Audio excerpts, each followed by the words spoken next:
Bonjour à toutes et à tous, je vous propose une vidéo qui change un petit peu et je vais vous montrer comment je travaille la mise en carte, sachant que je suis débutante, en pleine formation, donc très lente et encore très maladroite. Donc c'est juste un aperçu un petit peu de tout le travail qu'il y a à faire. Il va de soi que des personnes qui ont beaucoup plus d'expérience vont encore travailler différemment et de façon plus efficace. On m'a déjà demandé s'il existait des livres pour apprendre la mise en carte. Honnêtement, je n'en sais rien. Moi, j'utilise le cours par correspondance du Puy-en-Velay, donc le centre d'enseignement de la dentelle au fuseau. Ça, c'est que la première partie, c'est du torchon. Il y en a 3. Je vais vous montrer juste le sommaire rapidement, pas le contenu de la formation, parce que ça, c'est les droits d'auteur que je respecte.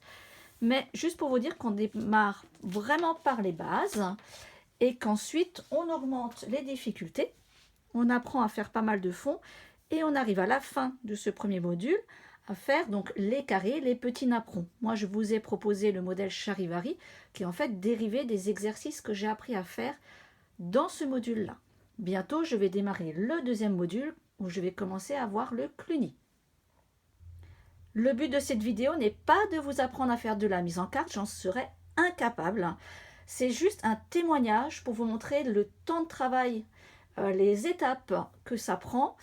Donc vous rendre compte que c'est énorme le travail qui est fait par toutes les personnes qui créent de la dentelle.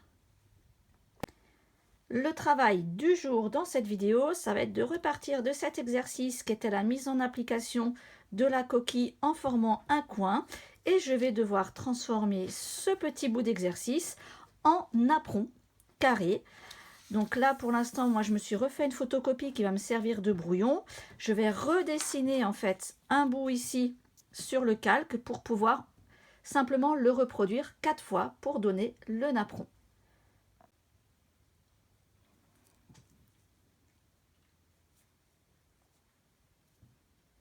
Là, je place les bases de mon fond. Ça me donne les repères ensuite si je veux tracer d'autres éléments. C'est franchement fastidieux. Alors, il existe des programmes pour pouvoir faire la dentelle sur ordinateur. Je vais bientôt en acquérir un pour éviter justement tout ce travail assez fastidieux de pointage, etc. Et je suppose que ça me permettra aussi de prendre des éléments et de les déplacer. Mais avant de travailler sur l'ordinateur, moi je vais être aussi capable de le faire évidemment à la main pour comprendre toute la création en fait du carton.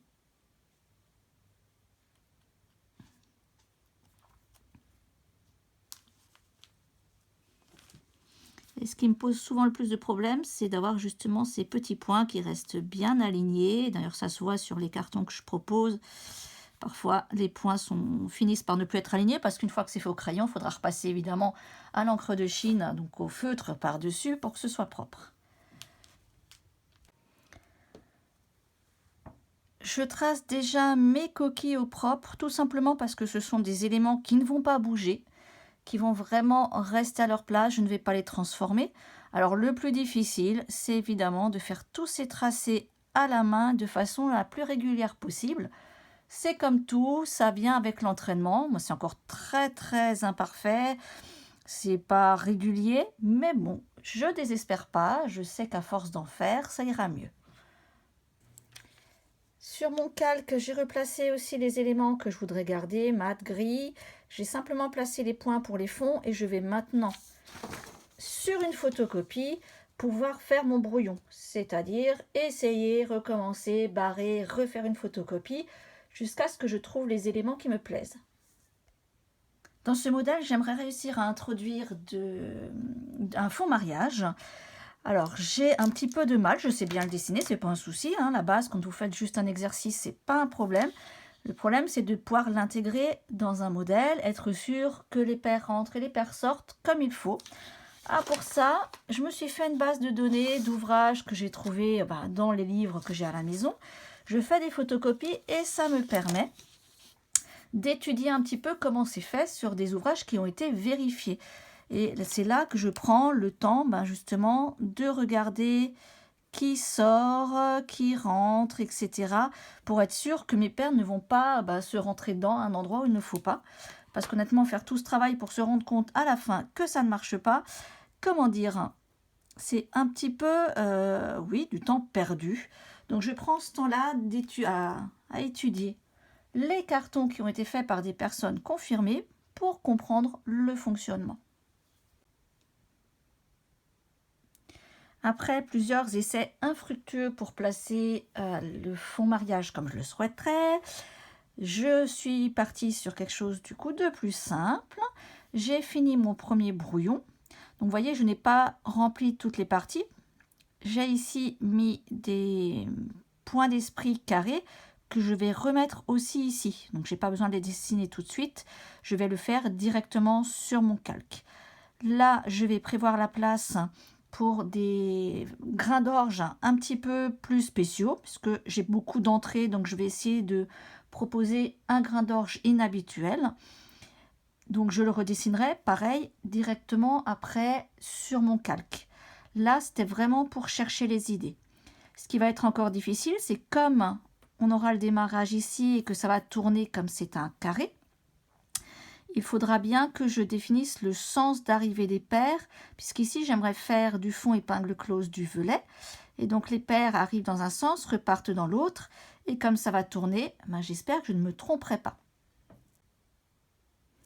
Ce que je vais faire maintenant, c'est que, vous voyez, j'ai placé mon calque par-dessus. Je vais pouvoir tracer définitivement, en tout cas, les formes de mes grilles ici et de mes mattes. Ça ne va pas bouger. Je vais pouvoir après enlever les points qui sont crayons, qui sont en trop. Et quand les points ont déjà été tracés ici au stylo, je vais pouvoir simplement les gratter avec un bout de cutter pour les enlever. Et comme je les passerai à la photocopie, s'il reste des traces, je passerai du blanc ou du Tipex pour les cacher. C'est pour ça que normalement, il faut partir d'abord au crayon. Et là, j'ai été un petit peu, comme d'habitude, trop vite. Et je les effacerai plus tard.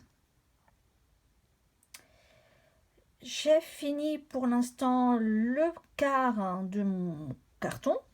J'ai déjà rectifié ici puisque j'avais finalement des figures qui étaient à cheval sur l'autre partie. Je me suis rendu compte que ça ne pouvait normalement pas aller.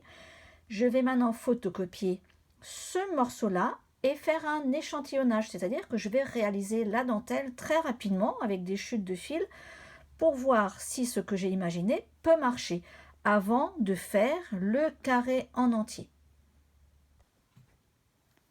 En avançant dans mon travail, je me suis rendu compte que ce que j'avais prévu au départ ici, dans les coins, notamment de faire des petits carrés, ça ne va pas puisqu'en fait, je n'ai pas la suite. Je n'arriverai pas à faire une symétrie, donc j'ai essayé de faire des triangles, ça ne marchait pas non plus.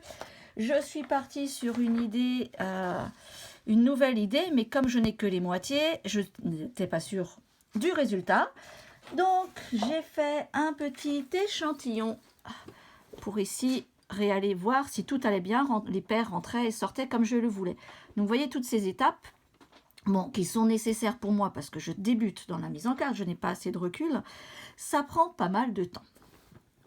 Mais celui-ci est validé, je peux donc faire la suite de mon test ici avec cette idée-là. J'ai réalisé un échantillon avec des fins de fuseau. Je me suis rendu compte que ce que j'avais imaginé au départ, surtout à ces endroits-là, n'allait pas. Donc j'ai essayé une autre solution. C'est en fait à ça que sert mon échantillon. Donc j'ai bien vu que ça marchait avec les entrées et les sorties de fuseau. Mais tout ça, c'est quand même un temps de travail qui n'est pas négligeable. Alors évidemment, quelqu'un qui va avoir de l'expérience n'aura peut-être pas besoin pour ce genre de modèle de passer par un échantillon, puisque cette personne comprendra tout de suite ce qui va marcher, ce qui ne va pas marcher. Je n'en suis pas encore là. Maintenant que mon échantillon est validé, donc j'ai un quart validé, je vais faire plusieurs photocopies pour les remettre ensemble. Alors là, comme j'avais un problème de décalage justement de ces petits points, donc je vous disais, je suis parfois irrégulière, j'ai retracé des lignes pour les remettre au propre et j'ai refait un calque entier.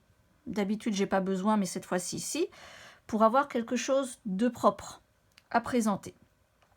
J'ai remis dessus, vous voyez, tous mes éléments qui me permettent de bien les tracer correctement sur le calque. Et une fois que j'ai la trame, je peux placer mes différents éléments cette fois-ci au propre. Et le plus fastidieux, ça va être de placer tous les fonds, tracer les traits, ça prend beaucoup de temps.